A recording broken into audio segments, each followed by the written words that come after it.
Hi, what's going on guys? McDonald Bullion here. Thank you for watching today's episode.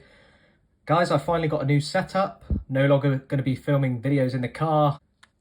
I'm pretty pleased about it as well. So, for today's episode, we're going to be talking about a beginner's guide, actually, to stacking gold and silver. So, firstly, I just want to thank you all to the new subscribers. We're growing the channel considerably over the last sort of couple of months. And so I just want to say thank you to each and every one of you that watch, support, comment, like the videos. It really helps me out. And hopefully we're going to be monetizing soon, so that'd be really good. And I've got a new microphone coming, so the audio is going to be a heck of a lot better. So, firstly, beginner's guide to stacking gold and silver. It may be helpful for those that might be have stacked gold and silver for a long time. Perhaps it could be something you could learn today. But if not, this is going to be for those new stackers that have come along and are interested in actually what to buy, who to buy from, etc. So firstly, the first thing that I would suggest if you are new to silver stacking, gold stacking, or if you're thinking about it, you're watching some YouTube videos, is first and foremost, why do you want to stack gold and silver or precious metals in general? You know, when there's whole loads of different things that you can invest your money in, put your money in. You've got the S&P 500, you've got stocks, you've got crypto, you've got property, you've got loads and loads of different things to invest your money in. You can literally buy pretty much anything, and anything really, if you are to buy with the expectation that it will hopefully go up in value, is an investment. It can be absolutely anything. So the main thing that I would suggest to any new silver stacker, any new gold stacker, is why do you want to buy this stuff? Is it to invest? Are you expecting for silver to grow? Are you expecting gold to grow? Are you expecting to collect different pieces? Perhaps you're interested in numismatic coins or some bullion. Whatever it is, really, there's a whole different range of different things that you can buy with gold and silver. And or is it just to hedge against inflation? Is that preparing for the worst case scenario? Are you worried about, you know, the dollar going to zero and everything, or the pound going to zero, and you want to prepare yourself for that? There's a whole different range of scenarios and cases and circumstances why people invest in gold and silver. For example, my experience when it comes to stacking gold and silver, I've not been stacking gold and silver for very long. I am by means no expert, but I have been researching, watching everything to do with gold and silver over the past sort of, I want to say about a year and a half. And the very first thing I bought was this here. This is a kilogram bar. I should probably take it out as packaging. Hang on.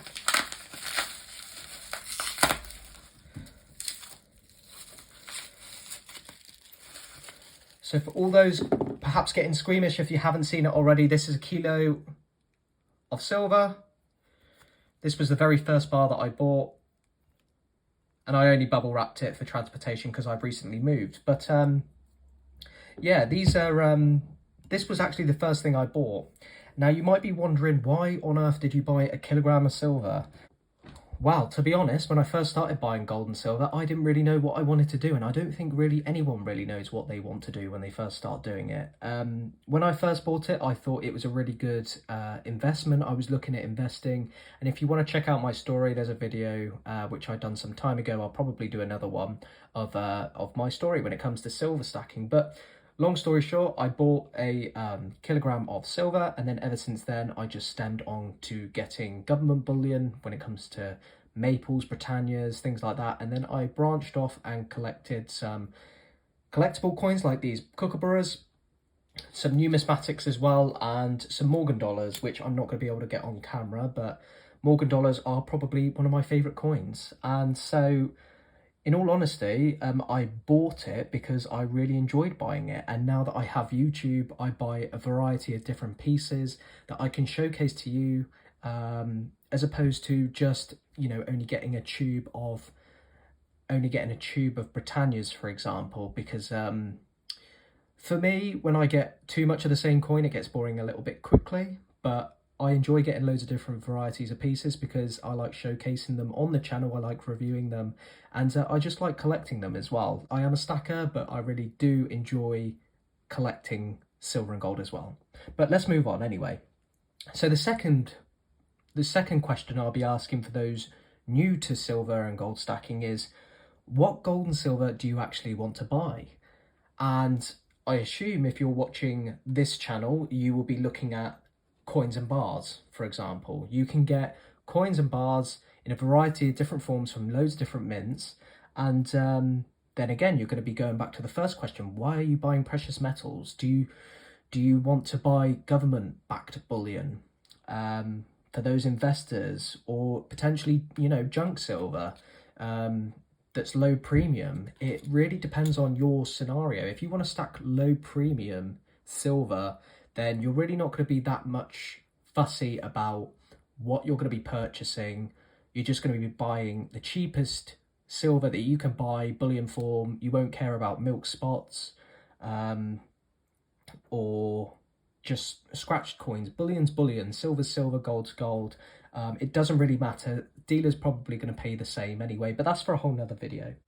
Now, another thing I wanted to touch on is, what mints will you be buying from? So obviously, if you're investing in your country's bullion, for example, the Britannia, you'll be purchasing from the Royal Mint. If you're investing and you get a tube of Britannias, there are tax laws which are changing. There are tax laws which are changing, which means, I think, for those people that are heavily invested in gold and silver, they're especially going to be getting more Britannias and sovereigns here in the UK, I believe, from next year. Are the premiums going to go up? I don't know, but I will personally be stacking them because I think they probably will. Now, to touch on the other mints that are available, if you're looking at the different mints, there are loads of different ones. You've got the Royal Mint, you've got the Royal Canadian Mint, you've got the Perth Mint, you've got the US Mint, you've got loads and loads of different mints. My personal favourite private mints are going to be Scottsdale. Well, you've got a whole different range of varieties. There are a lot of junk private mints, so stay clear of them, but I had a bad experience with one of those here in the UK, but Scottsdale do some of my most favourite stacker bars. The only trouble is you've probably got to buy two because they stack on one another, and you don't really want to buy a stacker bar if you're only getting one, which I found out when I got the 10-ounce bar. So now we've covered that, you've found the reason why you want to buy precious metals. You have discovered what you're going to be buying. Now, the last main thing is where you're going to purchase it from. Where are you going to purchase your gold and silver from? You're going to want someone that's reliable and affordable. So you can purchase directly from the mints if you wish. You can purchase from dealers, which I would recommend for beginners. Stick to the dealers for now. The Royal Mint, Atkinson's Chards if you're here in the UK, Bullion by Post is a good one. Tavex Bullion's good as well. There's a range of different bullion places which you can buy. I know in the US you have a range of different places as well, but stick to the mainstream dealers, which the big YouTube stars are probably recommending things. But that's going to be the best way you can purchase your silver. It's going to be genuine silver, because the last thing you want to do is purchase something that is wrong, something that is false from a private seller just to save a few dollars or a few pounds. It's just not worth it. I personally don't choose to do it. I think the risk is too great, and if you don't know what you're doing, it's just stay clear of that until you get some experience or you get some reasons for testing. There are different videos on my channel if you want to test your silver. I've done loads of different ones. You can go check that out if you do want to do that. But the main important step I wanted to discuss when it comes to actually buying gold and silver is you need an exit strategy. Now, the exit strategy that you have goes back to why you're purchasing. Why are you buying precious metals? Gold and silver has increased 600% in the last 20 years, which is why I firmly believe in gold and silver. It can't be replicated, it can't be copied, it can't be printed. It is here, and it's a finite source, and it's tangible. You can hold it. You can literally hold wealth in your hands. I really enjoy it. I really like doing it, but you just got to remember, over the last 10 years, silver's only grown 26%, and gold has grown about 72% as its current day right now whilst I'm recording this video. So 26%, that's not a whole lot in 10 years. When you think the S&P 500 has grown on average 7% a year, is silver really worth doing if you're investing? Who knows? If you're a long-term investor, when it comes to silver, it really has to be long term. I can't stress that enough. If you plan on buying a piece of silver and end up selling it the next day, you're going to lose out on a lot of money. So don't worry about that. If you are just buying silver just for the sake of investing, then I'm sure that you will be holding for a long time anyway. But if you do panic sell, you will lose some money, unfortunately. So try and not do that. Gold, on the other hand, gold is very low premium. Over the course of the year, you can potentially make a little small profit on it. And also you've got the proof and you've got the collectible coins when it comes to gold and silver as well. But that's for another video. I'm going to be covering the coronation coins, which have grown, doubled in value as a matter of fact, which was really interesting, really frustrating for me. Because I didn't get nice new proof coins. I could only get the bunk versions, which are brilliant uncirculated coins, which are here. This is one of the bunk versions. And these aren't very expensive. These are about 10 to 14 pounds, I think. And here is another one. This is my favorite one. I really like that. I wasn't going to get it in, I wasn't going to get the proof version, but I think I will end up getting one, even though I've got to pay a little bit more. But yeah, we'll be covering proof and collectible coins in another video. But just remember, when it comes to your exit strategy, you will be selling your silver possibly in the most convenient way as possible, without many people admitting. Many people will potentially use dealers who will only offer you spot, and spot price is going to be, if you are going to be selling very quickly, you're going to potentially lose money. So let's say, for example, this Britannia I have on screen for you, this costs £30, let's say. Now, the dealers right now will probably offer me about £18, £19 if I was to sell that. However, if I was to buy a Britannia many years ago, let's say 10 years ago, and it's grown 26%, then potentially I could be recouping closer to that, or even make a small profit. Who knows? I didn't stack that long ago, so I don't know what the premiums were back then. You'll have to let me know in the comments section if you are one of those veteran stackers. I'd love to hear from you.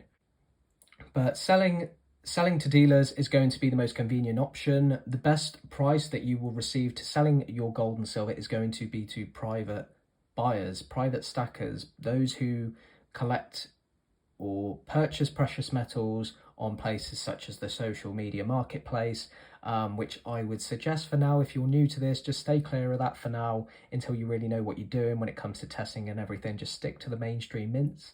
You do pay a little bit more, but at least you know that what you're purchasing is genuine. And even if you're not doing this for investing purposes, I initially went in to do the investment purpose, but I'm really enjoying collecting coins, collecting loads of different silver pieces. I mean, I've branched into numismatics. This is the giveaway, by the way. I'm going to be doing that in the next video, so stick around for the next video. But I really enjoy buying loads of different pieces. I like purchasing bars and coins and everything, and the future is going to be for the channel as well. So I like to get a variety of things to showcase to you, to talk about, to review, to unbox, and obviously have fun along the way. Because precious metals, as much as people say that they might be investing and they've never opened it, it's really enjoyable to do as well, especially the numismatic stuff because of all its history. But yeah, when it comes to, without branching off topic, when it comes to these coins, when it comes to your exit strategy, you want to think about how you're going to sell your silver, how long you're going to keep it for, because it is potentially going to have a huge financial impact on you. And I can't stress enough, if you are looking at spending hundreds, even thousands of pounds worth in precious metals, I strongly suggest to speaking to a financial advisor. This channel is for entertainment purposes only. I am not in any way a financial advisor. I'm just someone who talks about gold and silver and coins on a YouTube channel. But just so you know as well, just here for the UK, for example, if you are going to be purchasing loads of Britannias, then the UK have a current capital gains tax threshold of £6,000 this year. Next year, it's going down to £3,000. So you've got to consider that when it comes to selling, especially here in the UK, what you're going to be buying. Because if you're going to be hoarding Britannias, then you won't be paying any tax on the profit that you make on Britannias and sovereigns, because they are considered legal tender here in the UK. Have a little look and see what you like. I really appreciate you listening in on me talking about gold and silver. Of course, if you are new here and you haven't subscribed, many people watch this channel aren't subscribed, so it would really be amazing if you can subscribe, if you do enjoy me talking about gold and silver. And leave a like on this video, please, if you have made it to, what are we now, 14, 15 minutes. Leave a like on this video, leave a comment, let me know your thoughts. Obviously, let me know how long you've been stacking for. I'm a relatively new stacker, but I have learned a little bit, which I want to share with you, and obviously create this channel along the way as well. And of course, extra bonus points for hitting that notification bell. We have the giveaway coming very shortly. I'm going to be giving away some silver sixpence coins. Let me open these up so you can take a look. But these are like the same size as nickels. We've got some sixpences here. These are really nice coins that people really enjoy looking at this. They actually voted this as the best design from all the British silver coins of which I showcased. So yeah, stick around for the next video because we're going to be announcing the giveaway. If you want to enter the giveaway, check out 2 videos ago, I think. It says announced 1K video in the title, so go click on that if you do want to perhaps be in the chance of winning. But thank you very much all again for watching to the end of the video. I really appreciate you all. This is McDonald Bullion. I will see you guys in the next one. Take care. Bye bye for now.